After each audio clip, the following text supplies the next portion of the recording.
درنو او قدرمنو لیدونکو سلامونه او نیکې هیلې مو ومنئ. پوهېږئ چې موږ او ستاسې هر وخت لپاره په ټولنیزو او یا په سوشل میډیا همداشان د غږیزو او تصویري رسنیو ځینې هر وخت لپاره او یا هم د ځینې علماو په کتابونو کې لولو چې ځوانان د ټولنې د ملا تیر دی، یعنې دا یوه مهمه برخه ده، یو مهم تشبیه ورکړې ده. که موږ او ستاسې خپل وجود ته فکر وکړو، که زموږ او ستاسې د ملا تیر صحیح نه وي، زموږ ټول وجود فلج کېږي، حتی موږ د هر ډول کار نه لویږو. همدا ډول ځوانان هم د یوې ټولنې د ملا تیر دی. که چېرته مو ځوانان بیکاره شول، هدف دا نه دی چې که ځوانان مو ټول مړه شول، ځوانان به مو ټول ژوندي وي، خو که ځوانان بیکاره شول، خپل مسؤلیتونه یې ونه پېژندل، زموږ او ستاسې ټولنه بیا هم هغه ډول چې یو انسان فلج کېږي په همدغه ډول فلج کېږي.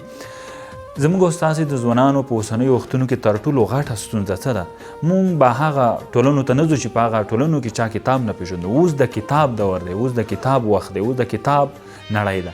په نړۍ کې ټول خلک لکه څرنګه چې اوبه د ځان لپاره د ژوند لپاره یوه حیاتي ماده ګڼي، همداشان د کتاب شتون هم د ځان لپاره یوه حیاتي ماده او مطالعه یې د ځان د ژوند لپاره ژوند ګڼي. خو زموږ او ستاسې د ټولنې ځوانان بدبختانه باید ووایو چې کتاب نه پېژني او مطالعه هم نه پېژني. زما په نظر چې ما تر څومره فکر کړی دی، یو څو علتونه دي. زموږ او ستاسې اکثریت ځوانان په ټولنیزو رسنیو یا په سوشل میډیا کې دومره افراط کوي چې کتاب یې ترې نه ورخ کړی دی، کتاب یې پرې پرېښی دی. مثلا زموږ او ستاسې ځوانان ټوله ورځ هم او د شپې تر ناوخته پورې هم پر فیسبوک کې مصروفه وي، چې دا کیدای شي د ده لپاره دومره ضرور نه وي. مونږ دا نه وایو چې یو څوک د مطالعه نه کوي، یو څوک د مطالعه وکړي، خو دومره افراط دی په ټولنیزو رسنیو یا په سوشل میډیا کې نه کوي چې هغه هم ټوله ورځ او هم ټوله شپه د دې لپاره وقف. دوهم، زموږ او ستاسې په هوټلونو، دوکانونو، امازیونو او همداشان د ملګرو په بانډرونو کې اکثریت وخت یا ډیری وخت د ځوانانو ترمنځ سیاسي بحثونه، دا د دوی یوه بله غټه ستونزه ده. داسې بحثونه چې دوی لپاره هیڅ ګټه نه لري او نه هیڅ یو ځای نسي او نه د دوی دغه غږ څوک اوري. هدف یې دا دی چې نه چارواکي د دوی غږ اوري، نه د دوی خبرې یا د دوی دغه سیاسي بحث کوم ځای نیسي او نه کومه معنا لري. یوازې دوی په هغې باندې خپل د کتاب او د مطالعې وخت ضایع کوي. دریم، په اوسنیو وختونو کې زدینو خرڅ شوو یا پلورونکو تلویزیونونو هغه سریالونه چې باید دومره وخت ورنه کړلی شي، خصوصا د شپې لخوا چې هغه د کتاب دور وي، د کتاب وخت وي، په مغه وخت کې دوی په مغه باندې مصروف کېږي.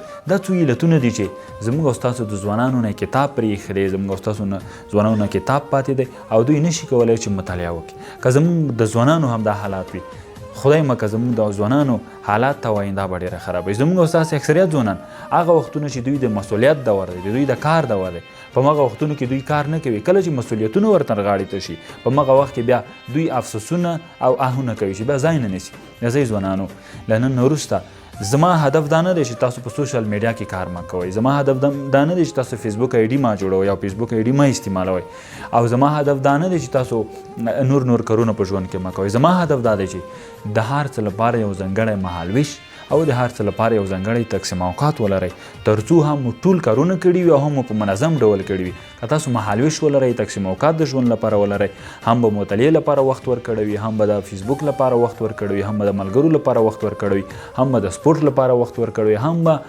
د نورو کارونو لپاره. هیله منه چې په دې خبرو راسره ټول موافق واوسئ او په دې باندې عمل وکړئ. لیدو مو ډېره زیاته مننه.